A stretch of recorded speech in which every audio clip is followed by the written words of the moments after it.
নমস্কাৰ, আজি ভিডিঅ'টো ষ্টাৰ্ট কৰিছোঁ এম বজাৰৰ পৰা। এম বজাৰখন আমাৰ দেৰগাঁৱত নতুনকৈ অপেনিং হৈছে আৰু আমি আহিছিলোঁ ফেমিলি বিয়া এখন খাবলৈ। সেয়েহে গিফ্ট ল'ম বুলি ভাবি এম বজাৰত সোমালোঁ। তাতে বহুত ধুনীয়া ধুনীয়া কালেকশ্যন আহিছে আৰু যিহেতু নতুনকৈ অপেনিং হৈছে, চাওকচোন কিমান মানুহৰ ভিৰ। এইফালে আমাৰ মা আৰু দেউতাহঁত ৰৈ আছে বেটাক লৈ পিনি।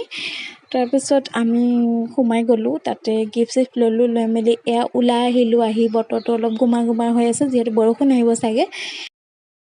তাৰপিছত আমি এয়া বেটা আৰু মা মই ৰ'লোঁ। মানুহজন আৰু দেউতাক গ'ল গাড়ী গিফ্ট পেকিং কৰিবলৈ। তাৰপিছতে আমি ফাইনেলি বিয়াঘৰ পালোঁহি আহি। এওঁলোকৰ হৈছে মুছলিম সম্প্ৰদায়ৰ মানুহ, আমাৰ নিজতকৈ বেছি আপুনি, সেয়েহে ফেমিলি বুলিয়ে কওঁ, আমাৰ ফেমিলি নিচিনাই। তাৰপিছত আমি খাব ল'লোঁ ধুনীয়াকৈ, গৰম গৰম কফি আৰু লগতে কেক চেক আৰু কিবাকিবি দিছিলে। খাই মেলি পেট পূজা কৰিবলৈ গ'লোঁ, ধুনীয়াকৈ পেট পূজা কৰিলোঁ।